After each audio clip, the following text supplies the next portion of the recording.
सर्व स्वामी सेवेकरांना श्री स्वामी समर्थ. तर तुमचं प्रियालयच्या चॅनलमध्ये अगदी मनापासून स्वागत आहे. आज आहे गुरुवार आणि सर्व स्वामी सेवेकरांना शुभ गुरुवार. स्वामी महाराज तुमच्या मनातील सर्व चांगल्या विचार नक्कीच पूर्ण करतील ही स्वामीचरणी प्रार्थना. आपण आपल्या देवघरातील देवांची पूजा आराधना सेवा ही दररोज करत असतो आणि नित्यनेमानं आपण आपल्या देवांची पूजा म्हणजे देवघरातील देवांची पूजा, त्यांची सेवा, त्यांची आराधना आणि त्यांना आपण सकाळ संध्याकाळ नैवेद्य दाखवत असतो. आपल्या स्वामींच्या केंद्रातही सांगितलेलं आहे की आपल्या देवांना न चुकता आपल्या घरामध्ये जी पण भाजी भाकरी बनल, जे पण कोणतं पण साधं जेवण बनल ते आपण आपल्या देवांना सकाळ संध्याकाळ नैवेद्य दाखवायचा असतो असं आपल्या केंद्रात स्वामींच्या सांगितलेलं आहे. तर त्याच पद्धतीनं आपण जेव्हा पण आपल्या देवघरातील देवांची पूजा वगैरे करतो त्यावेळेला आपण देवांना सकाळ संध्याकाळ नैवेद्य दाखवत असतो. पण काही लोकांना काही गोष्टी माहिती नाहीत की शास्त्रानुसार आपल्या हिंदू धर्मामध्ये आपण जेव्हा पण देवांची पूजा आराधना सेवा करत असतो त्यावेळेला काही असे नियम आहेत. ह्या नियमाचे जर आपण पालन करून जर देवांना नैवेद्य दाखवला तर आपल्या आयुष्यात सुख समाधान शांती नक्कीच येईल. पण काही वेळेला काय होतं, आपण जर चुकीच्या पद्धतीनं देवांना जर नैवेद्य दाखवला तर त्याचे दोष हे आपल्यालाच लागतात आणि आपल्या घरामध्ये नकारात्मकता निर्माण होते, आपल्या मनामध्ये नकारात्मकता निर्माण होते, आपल्या आयुष्यातील सुख शांती ही नाहीशी होते. यासाठी आपल्याकडून आतापर्यंत आधी भरपूर चुका झाल्या की आपल्याला ह्या गोष्टी माहिती नव्हत्या. कारण शास्त्रानुसार शास्त्रामध्ये सांगितलेलं आहे की आपण जेव्हा आपण देवांना नैवेद्य दाखवताना ह्या नियमाचे जर पालन आपण जर केले तर आपल्या आयुष्यात सुख समाधान येईल आणि आपण केलेल्या सेवेचं आपण केलेल्या पूजेचं फळ हे आपल्याला त्वरित मिळते. यासाठी मी तुम्हाला ह्या व्हिडिओमध्ये हीच माहिती देणार आहे की आपण जेव्हा पण आपल्या देवघरातील देवांना नैवेद्य दाखवतो, मी भाजी भाकरी साधी चपाती भाजी पोळी तुमच्याकडे काही असेल त्याचा तुम्ही जेव्हा पण सकाळ संध्याकाळ नैवेद्य जेव्हा पण आपल्या देवघरातील देवांना दाखवता त्यावेळेला आपल्या हातून ज्या पण चुका होतात त्या चुका कोणत्या, नैवेद्य दाखवताना आपल्या हातून कोणत्या चुका होऊ नयेत आणि कोणत्या चुका होण्यासाठी म्हणजे आत्तापर्यंत ज्या चुका झाल्या त्या चुका पुढं न होण्यासाठी आपण कोणती काळजी घेतली पाहिजे ह्याविषयी तुम्हाला ह्या व्हिडिओमध्ये मी सविस्तर माहिती देणार आहे. तुम्ही हा व्हिडिओ कुठे स्किप न करता शेवटपर्यंत बघा. तुम्ही जर माझ्या चॅनलवर नवीन असाल तर चॅनलला लाईक करा, शेअर करा आणि नक्की सबस्क्राईब करा. चला आता व्हिडिओला सुरुवात करूया. तर आपल्या हिंदू धर्मामध्ये आपण आपल्या देवदेवतांची पूजा ही नित्यनेमाने करत असतो आणि आपल्या घरामध्ये कोणतं जरी शुभ कार्य असलं तरी सुद्धा ते देवांच्या पूजेशिवाय देवाच्या सेवेशिवाय म्हणजे देवांची प्रथम पूजा करतो आणि नंतरच आपल्या शुभ कार्याला आपण सुरुवात करतो. कोणतं जरी काम असू दे बघा, आपल्या घरामध्ये कोणतं पण शुभ कार्य होत असताना आपण आधी गणपती बाप्पांची पूजा करतो आपल्या घरातील कामाला म्हणजे शुभ कार्याला सुरुवात करतो. याच पद्धतीनं आपण आपल्या हिंदू धर्मामध्ये देवांना खूप महत्त्व आहे. आपण देवांच्या आपल्या घरामध्ये छोटे का होईना, आपण प्रत्येकाच्या घरामध्ये देवघर हे छोटंच का होईना पण असतं, तर त्या देवांच्या आपण अगदी मनापासून श्रद्धेनं सकाळ संध्याकाळ पूजा करत असतो. दररोज आपण देवांची देवपूजा करतो, देवांना स्नान वगैरे घालून देवांची पूजा करतो. पण आपल्याकडून ना सकाळ संध्याकाळ आपण जो पण नैवेद्य दाखवतो, भले तुम्ही साध्या साखर जरी नैवेद्य दाखवला किंवा एखादा फळाचा जरी नैवेद्य दाखवला तर ह्या नैवेद्य दाखवताना आपल्याकडनं चुका होत असतात. देवांना आपण जेव्हा सकाळ संध्याकाळ नैवेद्य दाखवतो त्यावेळेला आपण ह्या शास्त्रातील नियमाचे पालन करून जर नैवेद्य दाखवला तर तुमच्या आयुष्यातील खूप सकारात्मक गोष्टी घडत जातील. तुमच्या आयुष्यात ज्या पण अडचणी असतील, ज्या पण समस्या असतील यातून तुम्हाला मार्ग मिळेल. थोडक्यात काय तर आपण जी पण सेवा जे पण पूजन करतो सकाळ संध्याकाळ देवांचे पूजन करतो याचं फळ आपल्याला त्वरित मिळेल. म्हणजे आपण केलेल्या सेवेचं फळ आपल्याला मिळेल. आपल्या मनातील ज्या पण इच्छा असतील त्या म्हणजे आपले जे पण स्वामी महाराज असतील आपले देव असतील ते सर्व पूर्ण करतील. याच्यासाठी मी तुम्हाला सांगते की देवांना नैवेद्य दाखवताना ह्या गोष्टी खूप महत्त्वपूर्ण आहे आणि ह्या गोष्टी मला सुद्धा माहीत नव्हत्या की माझ्याकडून पण असं नैवेद्य दाखवताना घरामध्ये भरपूर चुका होत होत्या. पण मला ह्या गोष्टी कळाल्यानंतर मी हा व्हिडिओ बनवायला घेतला की खूप अशा म्हणजे लोक असतात की ह्यांना या गोष्टी माहिती नाहीत. कारण आपल्याकडनं दररोजच्या नित्यनेमाच्या पूजेमध्ये नैवेद्य दाखवताना खूप अशा चुका होतात पण आपल्याला त्या लक्षात येत नाही. त्यामुळे तुम्हाला ह्या व्हिडिओमध्ये मी हेच सांगते की कोणत्या ह्या चुका आहेत की नैवेद्य दाखवताना आपण कोणत्या चुका करायच्या नाहीत आणि आपल्याकडनं जर ह्या चुका झाल्या तर आपल्याला कोणत्या समस्यांना सामोरं जायला लागतं ह्याविषयी मी तुम्हाला माहिती सांगते. तर बघा, आपण आपल्या देवांची सकाळी पूजा करतो. देवांची पूजा झाल्यानंतर आपल्याकडनं आपण जो पण देवांना नैवेद्य दाखवतो तो नैवेद्य हा आपल्याकडनं दिवसभर तसाच तिथे राहतो. ही सगळ्यात चुकीची गोष्ट आहे. कारण आपण कधी पण बघा, देवांना तुम्ही सकाळी तुमच्या घरामध्ये जी चपाती भाजी बनवली असेल कोणता पण नैवेद्य म्हणजे तुम्ही एखादं जरी फळ दाखवलं तरी सुद्धा तो नैवेद्य आपण देवपूजा झाल्यावर लगेच दाखवतो आणि देवपूजा झाल्यानंतर तो नैवेद्य दिवसभर तसाच त्या देवांजवळ असतो. यामुळे आपल्या घरामध्ये खूप नकारात्मकता निर्माण होते. आपल्या घरामध्ये खूप अडचणी निर्माण होतात आणि ह्या गोष्टी तुम्हाला माहिती नसतील पण ह्या गोष्टी खऱ्या आहेत. यामुळे आपल्या घरातील सुख शांती सुद्धा नाहीशी होते आणि ह्याचे दोष आपल्याला लागतात. त्यासाठी तुम्ही एक गोष्ट लक्षात ठेवा की तुम्ही जेव्हा पण सकाळी देवपूजा करता त्यावेळेला जेव्हा पण तुम्ही कोणत्या पण फळाचा किंवा भाजीचा नैवेद्य दाखवला असेल तो नैवेद्य तुम्ही जास्तीत जास्त 10 मिनिटच देवापाशी ठेवायचा. त्याच्यानंतर तुम्हाला तो नैवेद्य लगेच काढून घ्यायचा आहे. दिवसभर आपल्याला नैवेद्य दाखवलेला देवापाशी ठेवायचा नाही. तुम्ही हे सकाळी संध्याकाळी जरी तुम्ही नैवेद्य दाखवला तर संध्याकाळी सुद्धा 10 मिनिट किंवा 15 मिनिटानंतर नैवेद्य तो आपला काढून घ्यायचा आणि जो दाखवलेला नैवेद्य असतो तो घरातील सर्वांनी खायचा असतो. ही गोष्ट पहिली झाली की तुम्ही ह्या गोष्टी लक्षात ठेवा. त्यामुळे आपल्या घरामध्ये जर तुम्ही ह्या शास्त्रातील नियमाचं जर हे पालन केलं तरच तुमच्या आयुष्यामध्ये सुख, समाधान आणि शांती मिळेल. हे पहिल्यांदा सांगते.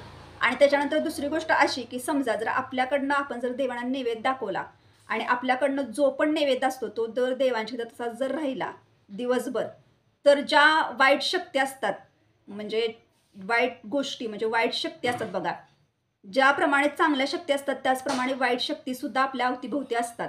त्यामुळे त्या निवेद्यावर म्हणजे जो नैवेद्य आपण दिवसभर ठेवतो त्यावेळेला काय होतं तर वाईट शक्ती ज्या असतात ना त्या जास्त प्रमाणात आपल्या घरामध्ये प्रवेश करण्याची शक्यता असते त्यावेळेला.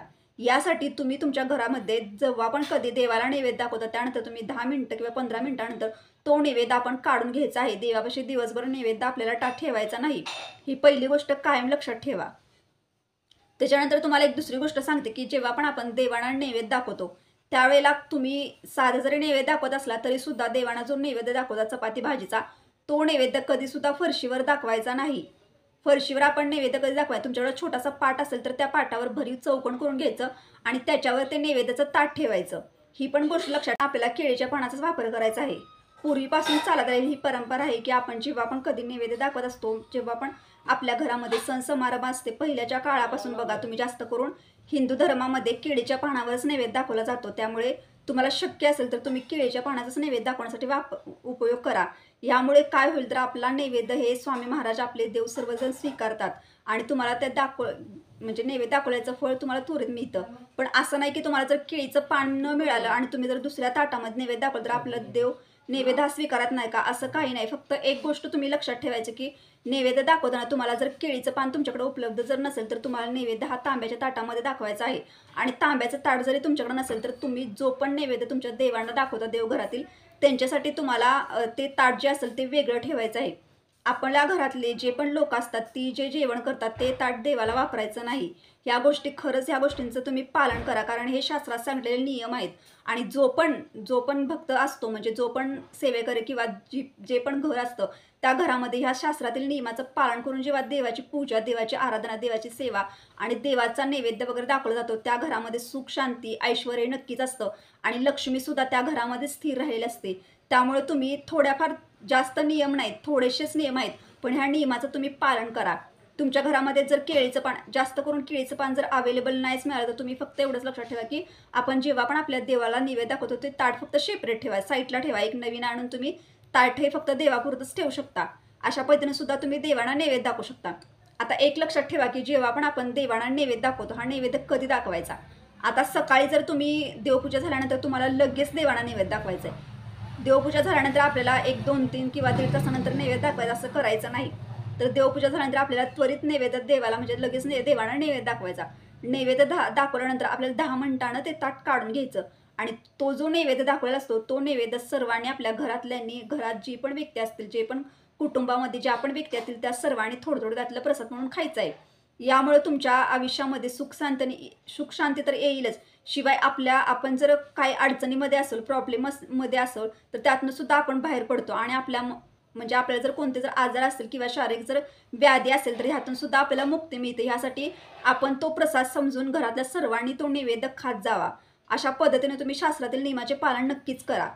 आता त्यानंतर सांगते की ज्या पण वेळेला आपण नैवेद्य दाखवतात, समजा तुमच्या घरामध्ये जर भाजी, भाकरी, पोळी, चपाती कोणत्या पण वस्तू असेल त्याचा नैवेद्य आपण सकाळ संध्याकाळ देवांना हा दाखवायचा आहे. तर त्याच्यानंतर तुम्हाला सांगते की नैवेद्य आपण ज्या वेळेला दाखवत असतो त्यावेळेला आपण पाटावर नैवेद्य दाखवायचा, भरीव चौकोन वगैरे करायचा. आणि नैवेद्य कशा पद्धतीने दाखवायचा, नैवेद्य दाखवताना आपल्याला तुळशी पत्राचा वापर करायचा आहे. हे पण मी तुम्हाला सांगितले प्रत्येक व्हिडिओमध्ये. पण नैवेद्य दाखवताना आपल्याला कोणते मंत्र म्हणायचं ह्याविषयी मी सविस्तर माहिती देणारा व्हिडिओ मी माझ्या चॅनलवर पण टाकलेला आहे बघा. की आपण स्वामी मार्गातले स्वामी सेवेकर आहोत, त्यामुळे आपल्या स्वामी सेवा केंद्रामध्ये ज्या पद्धतीने नैवेद्य दाखवण्यासाठी आपल्याला सांगितलेलं आहे त्याच पद्धतीने आपण नैवेद्य हा दाखवायचा आहे. आणि नैवेद्य दाखवता आपल्याला तुला सांगितलेलं आहे आणि त्या पद्धतीनं खरंच आपल्या घरामध्ये जे पण शुद्ध पाण्यामध्ये जे पण बनवलेलं असतं तेच देवांना नैवेद्य हा दाखवावा. बाहेरच्या वस्तू विकत आणून तो नैवेद्य कधी देवाला दाखवू नका. भले तुम्हाला एका दिवशी जर भाजी चपातीचं नैवेद्य दाखवणं शक्य झालं नाही तर तुम्ही एखादं फळाचा दाखवू शकता किंवा तुम्ही दूध साखरेचा सुद्धा नैवेद्य हा दाखवू शकता. मी तुम्हाला ह्याच्या आधी पण सांगितलेलं आहे की देवांना जास्त करून दूध साखर अतिशय प्रिय आहे आणि तुम्ही साध्या मनानं एखाद्या खडी साखर जरी दाखवली ना साधी, तरी सुद्धा देव ती मनापासून स्वीकारतात. पण कधी कधी काय होतं की आपण आता म्हणजे आपल्या पोटाला जसं जेवण लागतं, आपण एक माणूस आहे म्हणजे आपण घरामध्ये सकाळ संध्याकाळ जेवण करतो, भाजी चपात्या आपण खातो. त्याच पद्धतीनं देवांनाही जेवणाचा नैवेद्य नक्कीच दाखवावा. आणि जरी तुम्हाला दररोज शक्य नसेल तरी तुम्ही दररोज जरी केळाचा आणि साध्या खडी साखर जरी नैवेद्य दाखवला किंवा एखादा गोड पदार्थ जरी घरामध्ये बनवून शिरा, शेवाळ्याची खीर ह्यातली एखादा पदार्थ जरी देवाला दाखवला तरी सुद्धा चालू शकतो. आणि सण समारंभाच्या दिवशी जरी तुम्ही सर्व पदार्थांचा नैवेद्य जरी देवांना दाखवला तरी सुद्धा चालू शकतो. अशा पद्धतीने तुम्ही घरामध्ये नैवेद्य दाखवू शकता. फक्त तुम्ही एवढंच लक्षात ठेवा की नैवेद्य दाखवताना आपल्याला ह्या चुका अजिबात करायच्या नाहीत. कधी सुद्धा देवाजवळ नैवेद्य आपल्याला दिवसभर ठेवायचा नाही, यामुळे वाईट शक्ती आपल्या घरामध्ये प्रवेश करतात. या लक्षात ठेवा. आणि ह्या बारीक सारीक गोष्टी नाहीत, ह्या शास्त्राचे नियम आहे जे मी तुम्हाला ह्या व्हिडिओमध्ये सांगितले. ह्या गोष्टी बऱ्याच लोकांना माहिती नव्हत्या.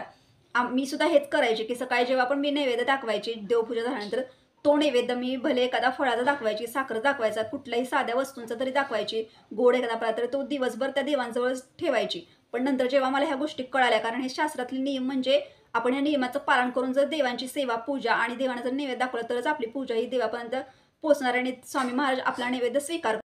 व्हिडिओमध्ये सांगितलेल्या म्हणजे शास्त्रानुसार सांगितलेल्या नियमाचे जर पालन करून तुम्ही तुमच्या घरामध्ये देवांना जर नैवेद्य दाखवला आणि नैवेद्य दाखवताना आपल्याकडनं ज्या पण चुका होतात त्या चुका पुन्हा आपल्याकडनं होऊ नये ह्या गोष्टी जर लक्षात घेऊन जर तुम्ही देवांना तुमच्या नैवेद्य दाखवला तर तुमच्यावर देवांचा कृपा शिवाय राहीलच. तर आपल्या आयुष्यातील ज्या पण अडचणी, समस्या असतील ह्यातून सुद्धा आपल्याला मार्ग मिळेल आणि आपल्या घरामध्ये सुख शांती निर्माण होईल आणि देवांपर्यंत आपली सेवा, आपली पूजा लवकर पोचल्यामुळं आपल्या घरामध्ये लक्ष्मी स्थिर राहील. तर ह्या गोष्टी छोट्या मोठ्या गोष्टी नाहीत, तर ह्या गोष्टी खूप मोठ्या मोठ्या होत्या की ज्या आपल्याला आत्तापर्यंत माहिती नव्हत्या. आपण प्रत्येकजण हेच करत होतो की देवांना नैवेद्य दाखवायचा आणि तो नैवेद्य मग तुम्ही थोडंसं साखरेचा का विना दाखवा की किंवा एखादा फळाचा दाखवा, तो नैवेद्य तसाच आपण देवापाशी दिवसभर ठेवत होतो. आणि जेव्हा पण आपण भाजी भाकरी चपातीचा जेव्हा नैवेद्य दाखवतो तेव्हा तो नैवेद्य आपण दाखवतो आणि तो नैवेद्य आपण काढून घेता. पण तुम्ही एक गोष्ट लक्षात ठेवा की तुम्ही साखर जरी साधा नैवेद्य दाखवला किंवा तुम्ही दूध साखरेचा नैवेद्य दाखवला, तुम्ही एखाद्या फळाचा जरी नैवेद्य दाखवला तरी सुद्धा एक 10-15 मिनिटानं तुम्हाला तो नैवेद्य काढून घ्यायचा आणि आपण सर्वांनी घरातल्या प्रसाद म्हणून खायचा आहे. तुम्ही ह्या गोष्टींचं पालन करूनच तुम्ही घरामध्ये देवांना नैवेद्य दाखवत जावा. तर अशा पद्धतीने मी तुम्हाला ह्या व्हिडिओमध्ये माहिती दिली. तुम्हाला जर हा व्हिडिओ आवडला असेल तर लाईक करा, शेअर करा आणि नक्की सबस्क्राईब करा. भेटू आता नेक्स्ट व्हिडिओमध्ये. तोपर्यंत सर्व स्वामी सेवेकरांना श्री स्वामी समर्थ.